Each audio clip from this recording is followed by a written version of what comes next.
My pregnant stepsister tried to seize my master bedroom for a nursery, but I fought back, changed the locks, and finally reclaimed my home. I, 21 male, live in a house I inherited from my grandmother about 2 years ago. It's not some giant mansion, but it's a decent-sized 2-story house, and I'm proud of it. It was left to me specifically in her will because I took care of her toward the end, and she wanted me to have a stable place to live. To help with expenses, I rent out rooms to 3 friends of mine: Jack, 19 male, Kim, 18 female, and Annie, 18 female. I've known Jack and Kim since high school, and Annie is someone Kim introduced me to who needed a room. They're good people, and living with them has been easy. We've had no drama, just a simple roommate dynamic. We all respect the house, split the chores, and hold little monthly meetings to make sure everyone's on the same page.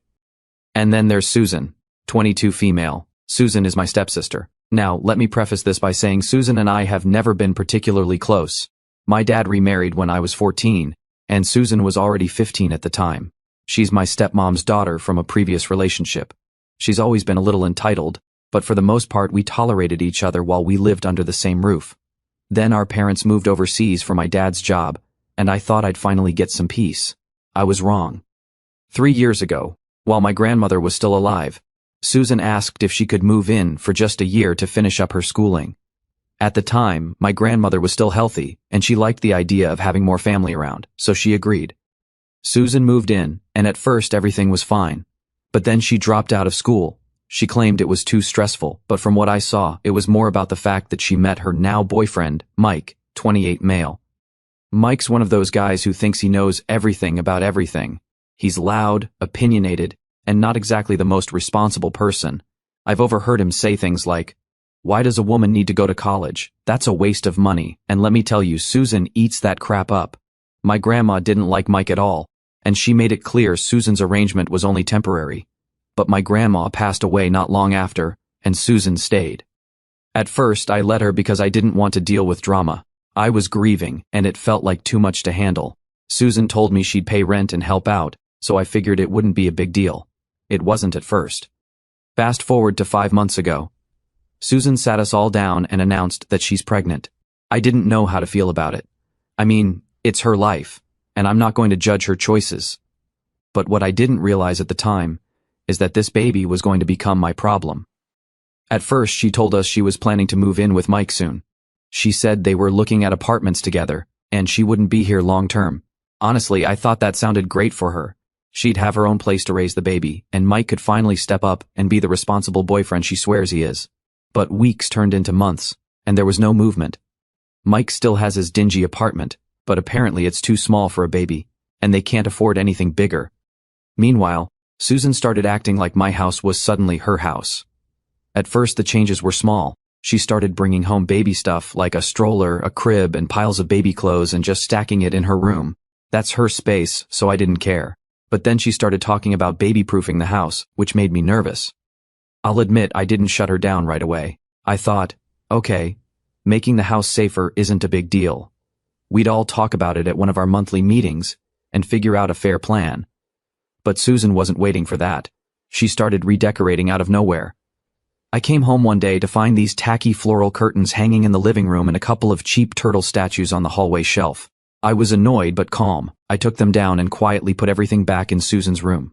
I told her that while I appreciated her trying to make the house homey, the common areas weren't her space to change.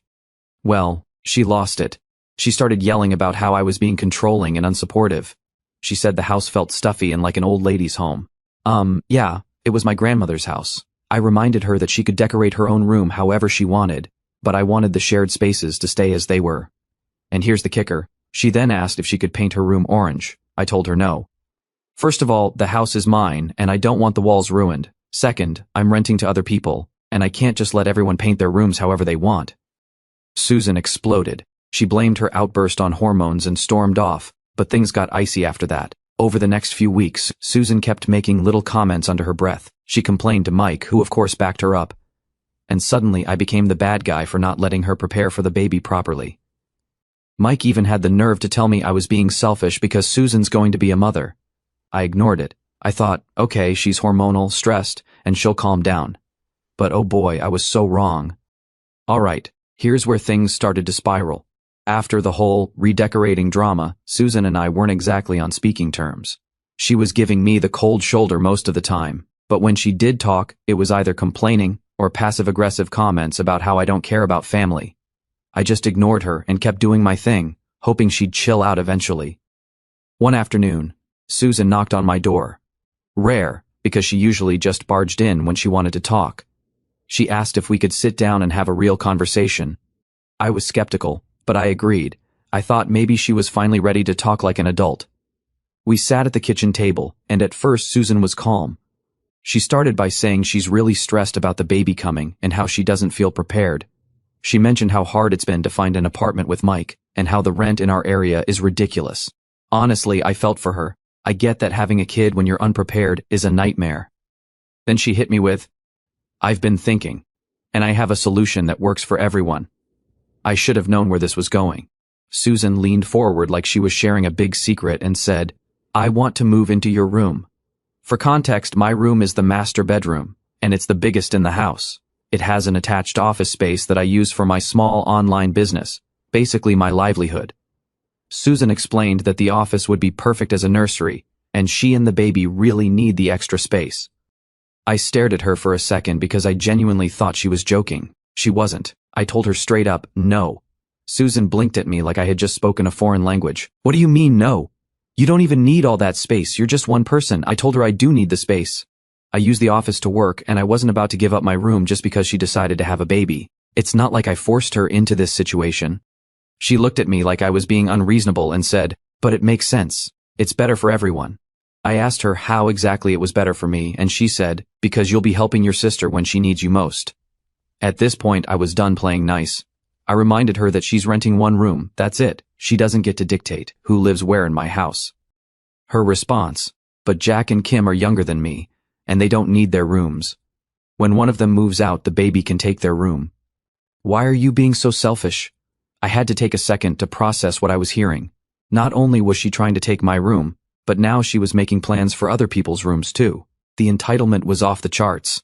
I told her Jack and Kim weren't going anywhere, and even if they did, she still wouldn't be getting their rooms because that's not how any of this works. Susan started crying at this point. Big, dramatic tears.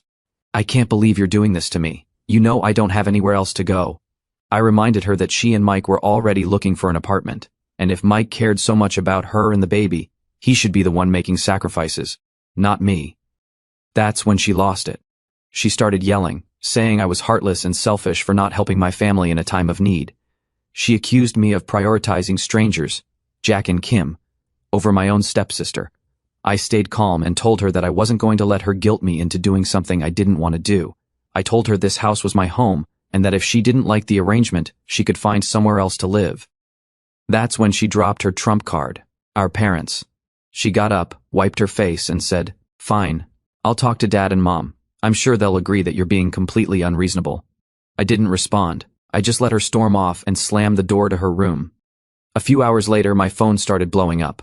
My dad was calling, my stepmom was texting, and both of them were clearly on Susan's side. I finally picked up when my dad called for the third time. "Your sister called us in tears," he started. "Why are you being so cruel to her?"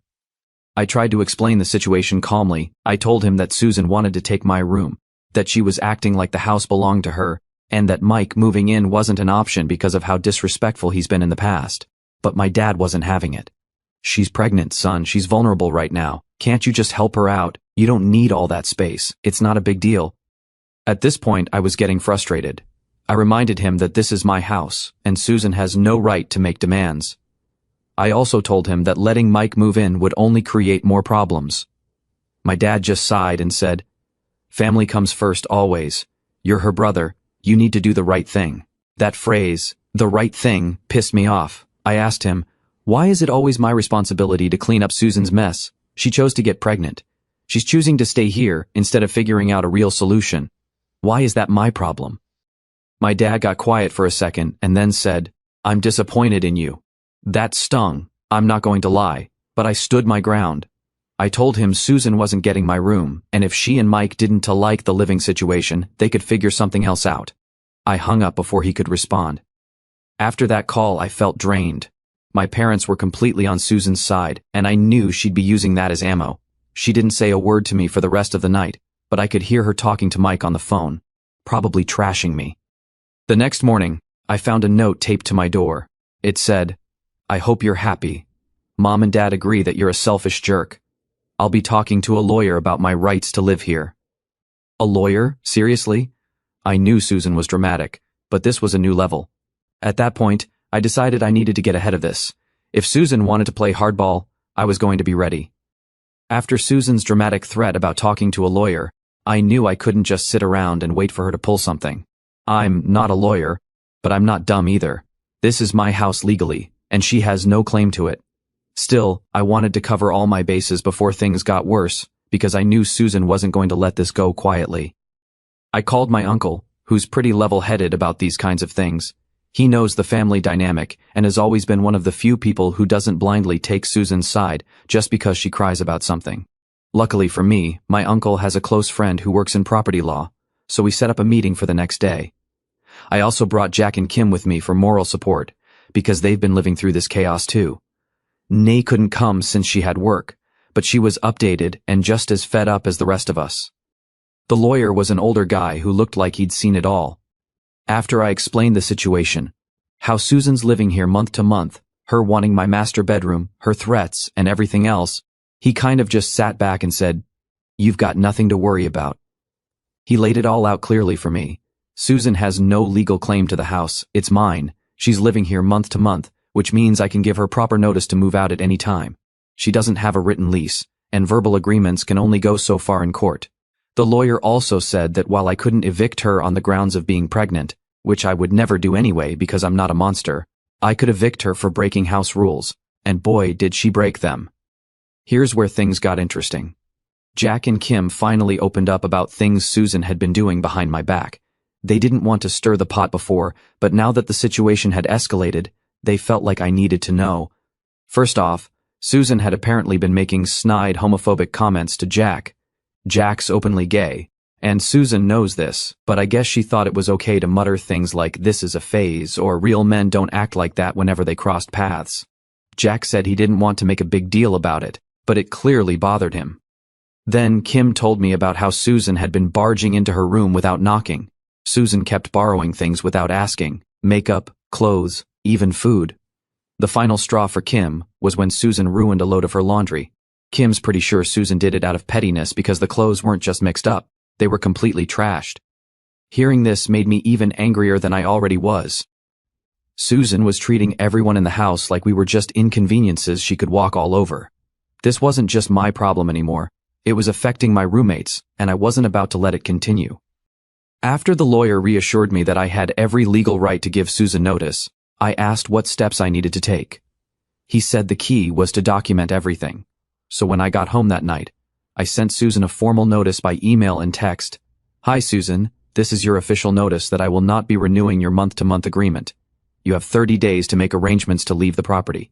If you'd like to discuss this further, I'm available to talk tomorrow." I wasn't trying to be rude or antagonistic.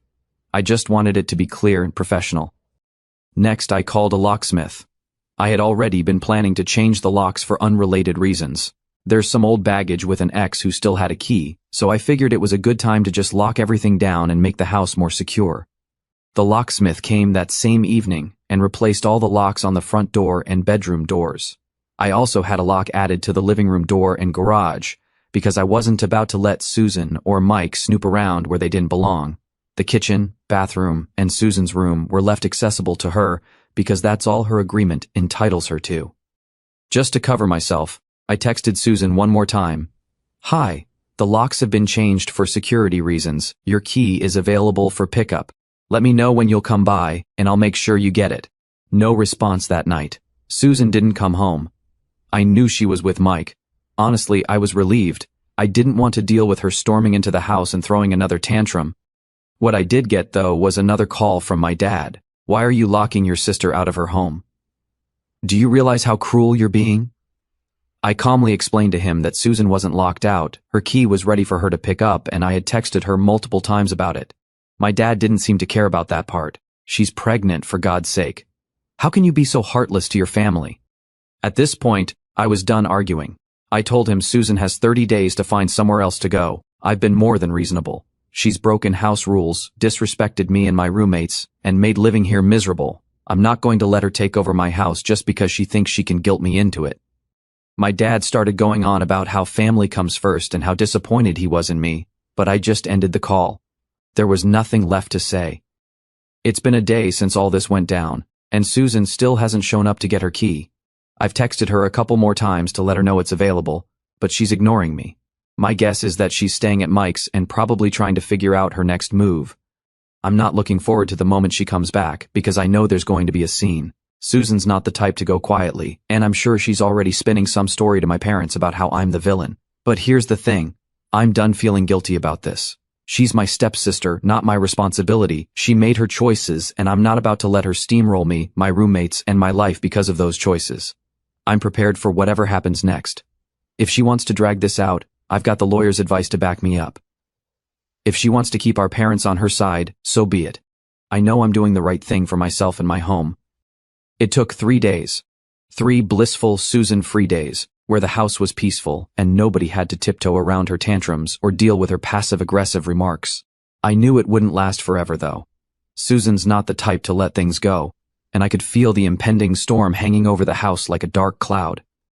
On the evening of the 3rd day, I was in the living room with Jack and Kim watching TV when we heard Susan's car pull into the driveway. The 3 of us exchanged looks because we all knew exactly what was coming. The front door rattled, and then there was a loud, frustrated pounding. "Are you serious? You changed the locks? Let me in!" Susan's voice was loud enough to wake the entire neighborhood. I grabbed her new key, walked to the door, and opened it to find Susan standing there with Mike behind her, looking smug as always. Susan looked furious. Her face was flushed, her eyes were red, and she was holding her stomach dramatically like she was trying to emphasize her pregnancy. "Here's your key," I said as calmly as I could, holding it out to her. She snatched it out of my hand and shoved past me into the house. Mike tried to follow, but I stepped in front of him. "Where do you think you're going?" I asked. "Into the house," he said, his tone casual like he owned the place. "No, you're not welcome here," I said firmly. "This is still my house, and you—" "Oh my God, you're being ridiculous," Susan interrupted. "He's here to help me carry my stuff upstairs. You're going to make a pregnant woman do it herself?" Jack and Kim were watching from the living room, and I could feel their silent support. I wasn't about to let Mike get his foot in the door because knowing him, he'd just stay for a few nights and never leave. "I'll help you carry your things," I told her, ignoring Mike completely. Susan groaned dramatically. "You're being impossible. This is our house too, you know." "No, our house?" I repeated, trying not to lose my cool. "No, it's my house. You rent a room here. You don't get to bring your boyfriend in whenever you want, and you don't get to call the shots." Susan turned back to Mike and waved him off. "Fine, just wait in the car. I'll deal with this." Mike muttered something under his breath, probably an insult, but he left. Susan stomped up the stairs to her room, and I followed, ready to carry her stuff so we could avoid another argument. Once we got into her room, it became obvious what she'd been doing the past few days. The place was crammed with baby supplies, bags of diapers, a crib still in its box, baby clothes, blankets, bottles. Half of it wasn't even unpacked. I couldn't help myself. "You bought all this stuff, but you still haven't found somewhere to live?" Susan ignored me and dropped into her chair. "Mike and I are still looking. It's not easy finding a place that's affordable and big enough for the baby." I took a deep breath because I knew where this was going. "Susan, you have 30 days. I gave you notice. You're going to have to figure this out." She stared at me, her expression going cold. "Do you know how much of a jerk you're being? You have plenty of room here. I'm family. I'm pregnant. And instead of helping me, you're kicking me out onto the street." "You're not being kicked out," I said, trying to keep my voice even. "You've had months to figure this out, and instead of doing that, you've been arguing with me about paint colors and decorations. I'm not responsible for fixing this for you." Susan stood up, and I swear I thought she was going to throw something. "You don't even need this house. You're just one person. Grandma wouldn't want you to throw me out like this." At that I lost it a little. "Don't bring Grandma into this. You know she didn't want Mike here. She didn't let you redecorate when she was alive. So don't act like I'm being unreasonable. You've taken advantage of every ounce of kindness I've shown you, and I'm done." Susan started crying, full-on sobbing, as she sat back down. "I can't believe you're treating me like this. I'm pregnant. What kind of brother does this to his sister? The crying wasn't working this time. I was done feeling guilty. You have 30 days, I repeated. If you need help moving your stuff out, I'll help you. But you're not staying here, and Mike is never moving in. Susan didn't respond, but she spent the rest of the evening slamming doors and stomping around the house. Mike came back later to pick her up, and they left without another word. I could tell she was plotting something because Susan's the type who doesn't go down without a fight. Later that night, my dad called. Susan told me what happened, he said, his tone accusatory right off the bat.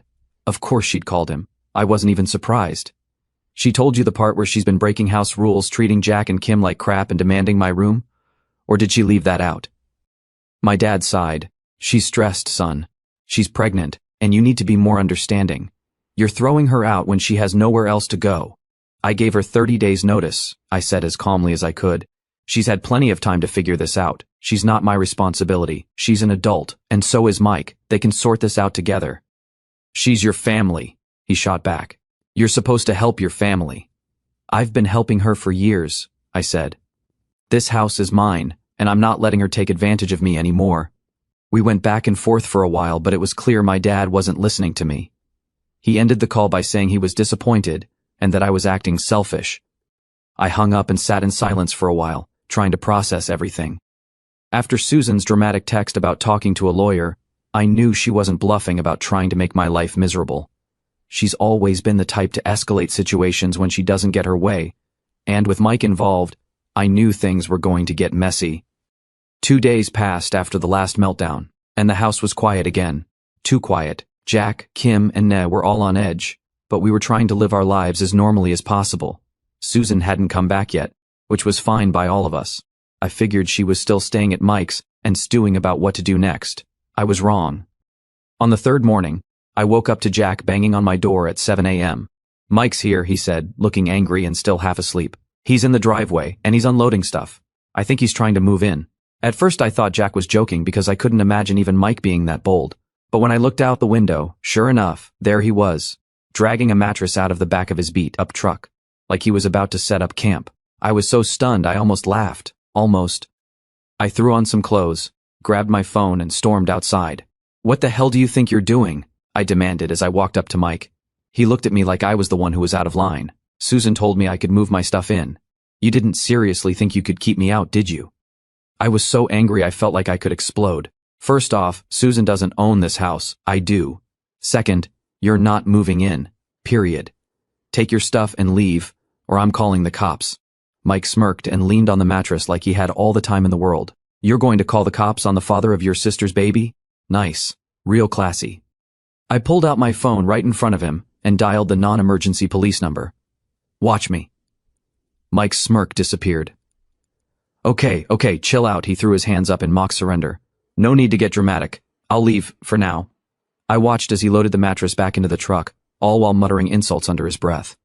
Once he was done, he slammed the door to his truck, pointed a finger at me and said, "This isn't over, man. You're screwing over your own family, and it's going to come back to bite you."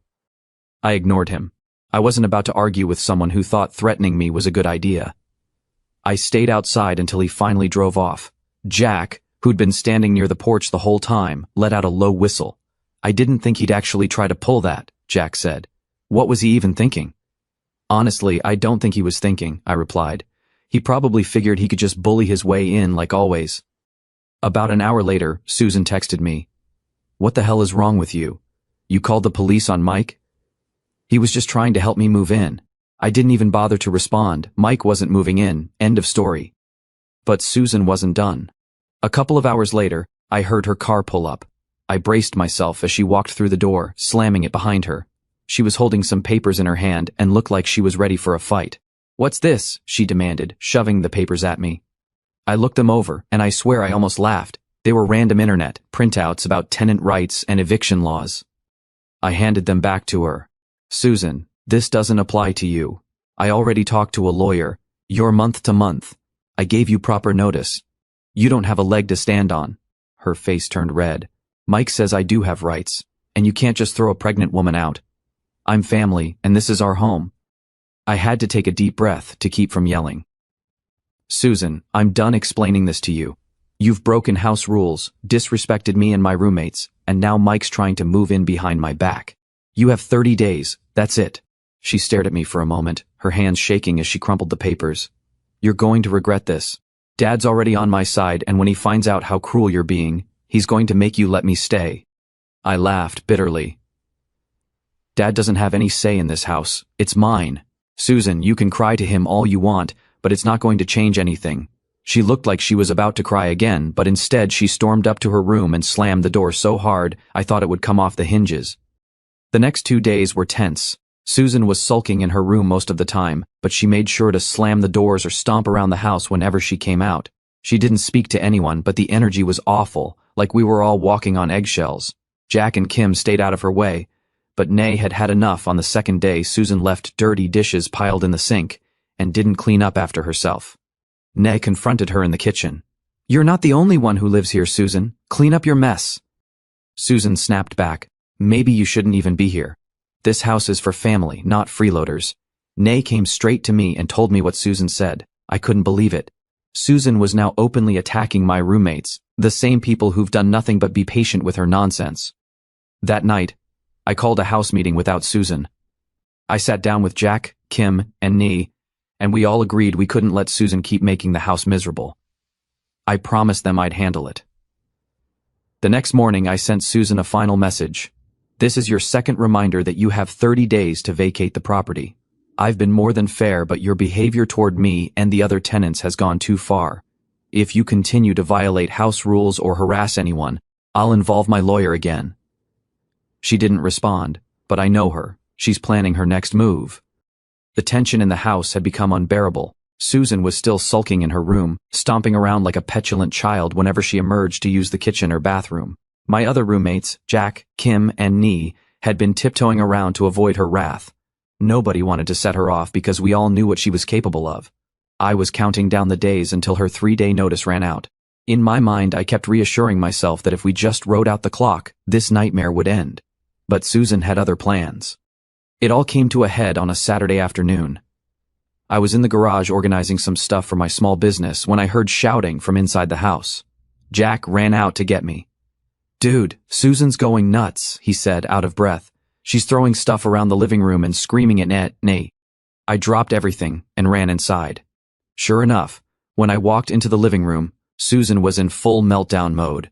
Nay was standing near the wall with her arms crossed, looking both angry and stunned, while Susan was pacing around the room with tears streaming down her face. "You people are so ungrateful," Susan screamed, her voice cracking. "I'm pregnant. I'm carrying a child, and you're all treating me like garbage." "Susan, what the hell is going on?" I asked, trying to keep my voice steady. She turned on me, pointing a shaking finger in my face. This is all your fault. I told you I needed help, and you're just kicking me out like I'm nothing. You don't care about family. You don't care about me or my baby." Before I could respond, she picked up one of the throw pillows from the couch and hurled it across the room like it was a weapon. It hit the coffee table and knocked over Nay's water bottle, which spilled everywhere. Nay finally snapped. "You're insane, Susan. I've been patient, but this is it. You're treating us like garbage when we've done nothing to you. You're making this whole house miserable." "Miserable?" Susan shrieked, clutching her stomach like she was playing the ultimate victim. "I'm the one who's been treated like dirt since I moved in. All I wanted was a little support, and you've all been against me since day one." I took a deep breath, trying to keep my cool as I approached her. "Susan, this has to stop. You can't throw tantrums and destroy things in a house that isn't yours. I've been more than fair. You're making this harder than it has to be." Susan's eyes narrowed at me, and for a moment I swear I saw something shift. It wasn't tears anymore, it was anger. "You think you're so righteous," she said, her voice suddenly quiet and dangerous. "You don't deserve this house. Grandma would have wanted me here. She would have wanted me to have a safe place for my baby." I couldn't help but let out a bitter laugh. "Are you serious? Grandma didn't even let Mike in the house when she was alive. You're trying to rewrite history because it suits you. This is my house, Susan, not yours, not Mike's, and certainly not Grandma's anymore. You need to accept that." She stood there frozen for a moment, looking at me like I just slapped her. Then she did something I didn't expect. She stormed upstairs and slammed her bedroom door so hard that a picture fell off the wall. For the next hour, the house was silent. Jack and Kim helped Nick clean up the water Susan had spilled, and we all sat in the kitchen just waiting. None of us knew what her next move was going to be, but we were all on edge. Then Susan came back downstairs. This time she was dragging a suitcase behind her. Mike was outside in his truck, honking the horn like a jerk. Susan didn't say a word to any of us as she walked past. Her face was blotchy from crying, but she looked furious, like she'd swallowed her pride but was still simmering underneath. When she reached the front door, she stopped and turned around to face me. "I hope you're happy," she said, her voice cold. "You've ruined everything. I'll make sure Dad and Mom know exactly how awful you are. You're going to regret this someday." "I'm sure I won't," I replied calmly. She glared at me for a moment, then stormed outside. Mike loaded her suitcase into the truck, and they drove off, tires squealing down the street. The house felt eerily quiet once she was gone, like we'd all just survived a hurricane. I stood in the living room for a minute trying to process everything. Jack came up beside me and clapped me on the shoulder. "Well, that was dramatic," he said. "Understatement of the year," Nennard, as she joined us. "I'm just glad she's finally gone." Gone. I can't believe she threw a full tantrum like that. "I knew she'd go out with a bang," Kim added, shaking her head. "But at least it's over." And it was. For the first time in weeks, I felt like I could breathe again. Over the next few days, Susan continued to blow up my phone with angry texts and voicemails. I ignored them all. My dad called me twice to yell about how I'd abandoned my sister and acted like a monster, but I wasn't backing down. I calmly told him that Susan had made her own bed, and it wasn't my responsibility to fix her problems. Eventually, the calls and messages stopped. I guess Susan realized she wasn't getting anywhere with me. With Susan gone, the atmosphere in the house completely changed. Jack, Kim, Nay, and I finally felt like we could relax again. We cleaned up her room, which was left a mess, and I changed the locks one last time just to be safe. Looking back, I don't regret anything. I stood up for myself, my friends, and my home. Susan tried to manipulate, bully, and guilt-trip me into giving up everything I'd worked for, but I didn't let her. It sucks that my dad and stepmom are still on her side, but at this point I've accepted it. Some people will always choose to see what they want to see. Final note. I know Susan's out there somewhere, probably telling everyone I'm the villain in her story, but I don't care. I'm finally free of her chaos, and the house feels like home again. If you take anything away from this, let it be this. Don't let entitled people walk all over you just because they're family. Set boundaries. Stand your ground. It's worth it.